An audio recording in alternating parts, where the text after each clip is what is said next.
Smokeless Chimney presents The Road Ahead, the Future of Wood Stove Operations, presented in the Firetime magazine, by Noel Patonsu, narrated by Noel Patonsu. Most of us are uncomfortable with change. We like the status quo. Based on a history of experience, a futurist looks forward and estimates elements of the world ahead. Futurists are not right or wrong. They simply provide a glimpse of what may come. This allows the rest of us to consider and prepare. If I told you 5 years ago that an airborne pathogen would cripple the airline and oil industries, would you have done anything differently? What if I told you that within 2 years, an auto manufacturer would build a vehicle that would not be sold to the public, but instead be an autonomous taxi that would quickly become the preferred form of transportation in specific areas? These are the things that futurists do. They help us adjust to the changes in the future. I see a future of brightly flaming wood stoves that are warming the homes and families of the 20th. Our world is changing. We will be spending more time at home. We will be working more from home. It will be desirable to generate our own power and heat in our homes and workspaces. Homeowners will desire heat from solid wood, pellet heat, natural gas, and propane. The industry will have challenges providing for these users due to pressure from regulators. This article is one vision on how to navigate the road ahead. A large driver for regulations of wood stoves is air quality in the region. If the subject house is one on 5 acres on the coast of Oregon and Washington, these wood stove operators will not see much in the way of impact from regulators. If the wood stove operator is located in a valley that has regular temperature inversions where there is limited air movement, both regional and local regulators will use various methods to reduce wood stove operations, such as banning wood stoves, restricting wood burning, fines and fees for wood burning. When the air quality in this region starts to diminish, how do regulators measure air quality? They measure the level of PM 2.5, smoke particles floating in the air. To measure PM 2.5, a laser is projected across a known airflow. The particles scatter the light, and a sensor measures the scattered light for quantity and particle size. The PM 2.5 value is derived in micrograms per cubic meter. Regulators track PM 2.5, and when it reaches a level of concern, they will restrict wood stove operations.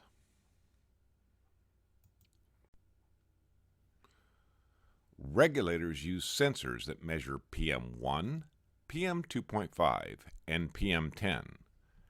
PM 1.0 and smaller are ultra-fine particles. PM 2.5 are smoke, so these particles range from PM1 to PM 10 in units of micrograms per cubic meter. PM 10 and larger are normally dust and pollen. Wood stove operators, often referred to as a wood stover, will typically have elevated PM 2.5 levels inside the house near the wood stove whenever the wood stove door is opened, and levels increase with each opening. PM 2.5 levels outside the house are also influenced by wood stove door openings. PM 2.5 will be the value that decides when we can burn solid fuels. For single-family structures using a solid fuel appliance with a chimney, An outside observer that complains of smoke emissions is the start of the corrective process. If an observer cannot see or smell the smoke, they are not likely to complain. At Smokeless Chimney, we have been researching wood smoke complaints and corrective actions. We would hazard to guess that if a chimney produced little or no visible smoke, there would be far fewer complaints and corrective actions. We would go further and state that if a majority of wood stoves in a region produced little or no visible smoke, there would be fewer days of diminished air quality associated with burn bans and other restrictions. Therefore, burning clean will be our best attribute in the future. The road ahead. Wood heat is local. Wood heat is green. Wood heat can be clean. Wood heat is not a fossil fuel. Wood heat works when the power is out. Wood heat often works when all else fails. But let's return to the present for a moment. Here is the current Washington state law about wood smoke from a chimney, paraphrased for readability.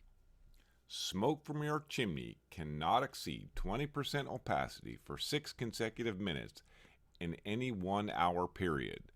Greater smoke densities could result in fines from air pollution control officials. Washington state law appears to be leading other states, and many are adopting similar language. As such, it is important to understand this law. The trouble is that the law as written is difficult for the average wood stove operator to understand and accommodate. Can anyone describe 20% opacity? The regulators use the Ringelmann scale method, developed in 1888. Knowing this sort of crucial information about these laws helps us plan accordingly. There are smoke police that are tasked with investigating complaints on emissions from wood stoves. As a result, wood heat is not a practical option for dense urban residences. Apartments and condominiums often have no facilities or options for a wood stove vent. A residence using a wood stove located near an apartment complex may have 20 units that have a view of a wood stove chimney vent. Again, this is not desirable due to all the eyes and noses that may be impacted.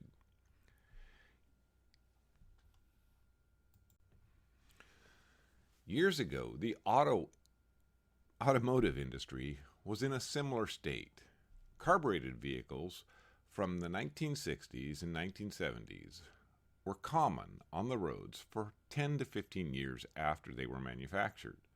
The problem became that these vehicles produced emissions that contributed to smog and poor air quality. For newer vehicles, manufacturers developed technologies such as fuel injection, catalytic conversion, and oxygen sensors. Electronic controls improved feedback loops and further reduced emissions. However, improved emissions were only found in the newest vehicles, and older vehicles remained on the road for 10 to 15 years. If you travel down any commercial street in America, you will see multiple automotive supply stores that sell everything from wipers and fluids to replacement parts and upgrades. Many people can purchase repair parts and install them on their cars and trucks. Many upgrade and performance parts are available from online and local retailers. Some of the highest technology in fuel injection, spark timing, and airflow management are available for older vehicles. Keeping an automobile tuned and operating correctly does reduce emissions. Now consider this.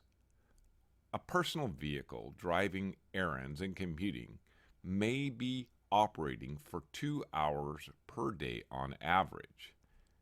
In contrast, a wood stove used as a room heater may be running for 10 to 24 hours per day from November to March. Can we get some tech for our wood stoves?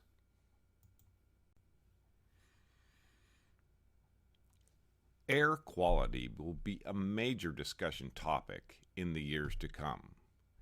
Air quality monitors for PM, particulate matter, CO2, carbon dioxide, CO, carbon monoxide, and TVOC, total volatile organic compounds, will become familiar terms.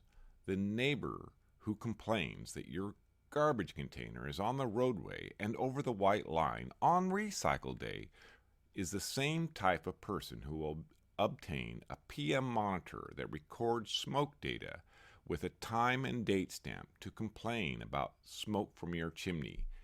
In this way, technology is not working for the wood stover. We need to stay a few steps ahead. Insurance will become a challenge for the wood stover. Insurance companies have a deep memory resource. They have records of wood stove users with claims related to losses resulting from fires and smoke damage. Insurance companies simply work to limit their exposure by not allowing wood stoves in shops or charging higher rates for wood stovers. Perhaps the wood stove industry needs our own insurance broker, one that can put wood heat in good light for underwriters. We can work toward a rider for conventional insurance policies. There are laws in place for older non-EPA wood stoves that prevent the sale or transfer of these older metal fireboxes. These laws are getting more restrictive. The sale of a house may require that the older stove be removed before the transfer of ownership. Few people pay attention to such trivial rules. Has anyone been fined or received jail time for giving a wood stove away or selling it? The fear of a regulator learning about the transaction is simply not a major influence. I was a bit surprised to see how quickly people turned against using fossil fuels, pumping hydrocarbons from underground and releasing CO2 into the environment. This bodes well for wood heat, if only because of its carbon neutrality. The carbon cycle for wood heat starts with the growing tree consuming carbon dioxide and producing oxygen. It binds the carbon into the wood matrix until it is released by decay or fire. The carbon dioxide released in fire is again consumed by other trees growing nearby. All the carbon stays above the surface of the earth. In the eyes of many, wood heat went from bad to acceptable to an option for the future. If the road ahead is moving towards solar, wind, and hydro, then we are going to have some problems with supply. Sure, people will be able to charge their phones and use the internet, but resistance heaters will become too expensive to use. All those baseboards and wall furnaces will be cost prohibitive to run. Heat pumps are energy efficient. They are complex to install. That old wood stove installed years ago is starting to look better to many people. Large spaces like residences and workplaces would benefit from clean burning wood heat. How do we get that old wood burner to burn clean? At Smokeless Chimney, we believe that modern-day sensors and control systems can be adapted to an old wood stove so it can achieve better performance. The goal would be controlling wood stoves for safety, efficiency, and emissions. Safety would be controlling a wood stove to operate in the Goldilocks zone, not too cold, but not too hot. Efficiency would be getting the most heat from each piece of wood. Emissions would be reducing opacity and particulate matter exiting the chimney. How do we get from where we are currently to this? Wood stove manufacturers are working on new technology. Innovators are developing products to control and monitor wood stoves. Sensors that were once analog, expensive, and complex are becoming cheap, digital, and user-friendly. Microprocessors and sensors can be combined to monitor a wood stove temperature, emission opacity, oxygen, carbon monoxide, carbon dioxide content to refine the combustion process. The sensors, microprocessors, and actuators can be placed in a closed-loop control and make multiple measurements and adjustments each minute for 24 hours each day. Compare that to a typical wood stove operator that checks on the wood stove once an hour. At some point in the future, if people want to burn wood in metal boxes, they will need to measure and record the smoke emissions. Only by using better data can we defend against the complaints and smoke police. We will use wood more efficiently. We will replace our wood stoves less often. We will need insurance brokers that work on our behalf to provide riders to conventional homeowner policies. We will send our sensors out to be serviced for calibration and maintenance. We will bask in the warmth and comfort and enjoy our fires. We will know our stove burns clean. We have the data. We will be out to dinner, glance at our phones, see the status of our fires, and increase the warmth before returning to our homes.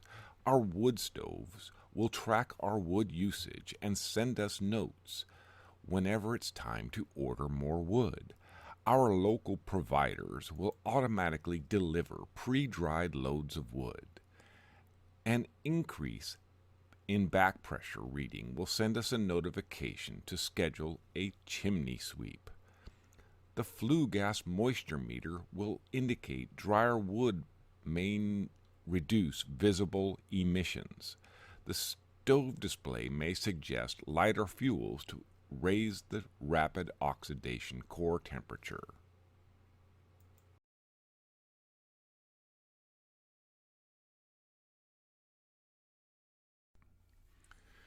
If we don't adjust to change, we will not be heating with wood much longer.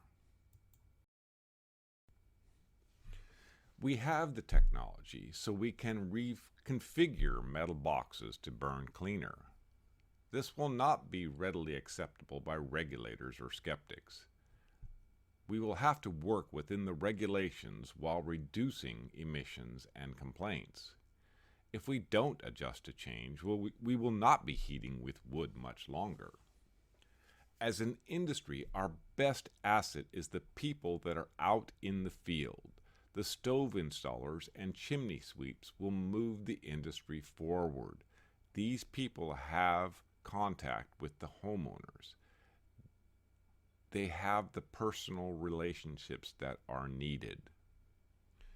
As we move forward, we will learn to embrace terms like IoT, the Internet of Things, wood stove mods, wood stove hackers, combustion air fan controller, Peltier module, wood stove modification competitions, AI, artificial intelligence for wood stove combustion control.